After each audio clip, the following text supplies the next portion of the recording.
السلام علیکم دوستانو، په دې هیله چې ټول به راته روغ او جوړ اوسئ. نن د داسې یو لوبغاړي په اړه معلومات درکوم چې د نوم سره به شاید تاسو ټول اشنا یاست، خو د ده وړتیا تر پښو لاندې سوې ده. د وړتیا سره ډېر ظلم سوی دی. افغان کرکټ بورډ د ده سره ډېر زیات ظلم کړی دی.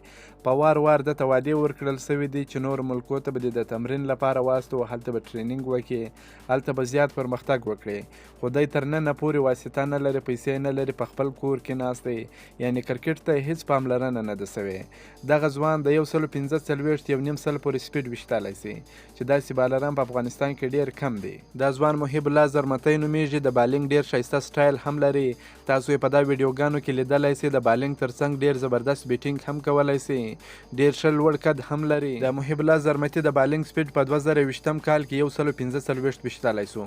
اوس ما د ده ویډیوګانې کتلې دي. د 1 نیم سل سپیډ سره هم بالینګ کولی سي.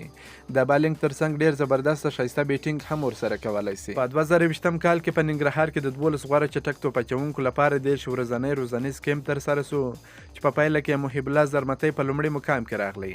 د افغانستان کرکټ بورډ ویلي و چې په راتلونکي پړاو کې به 12 غوره سوي لوبغاړي د لا ډېرې روزنې په موخه هندوستان ته واستول سي.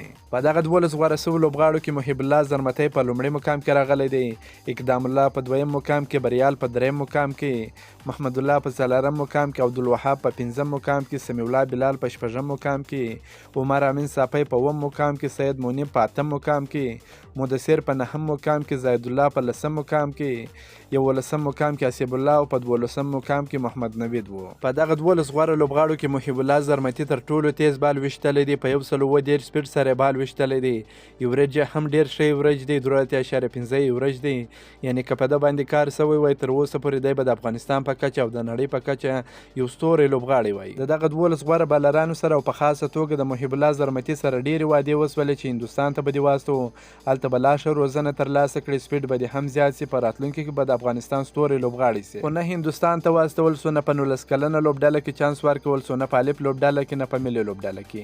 څنګه روزنې ته چې ده اړتیا درلود، له هغسې روزنه ده نه کړه ترسره.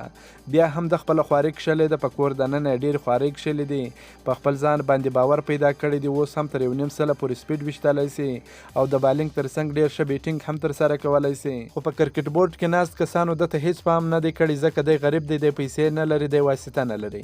تشې وعدې ورکوي چې هندوستان ته به دې واستوم، پلاني ځای ته به دې واستوم، داسې به وکړم، هغسې به وکړم. تر اوسه پورې په عمل کې هیڅ هم نه ده ثابته سوې.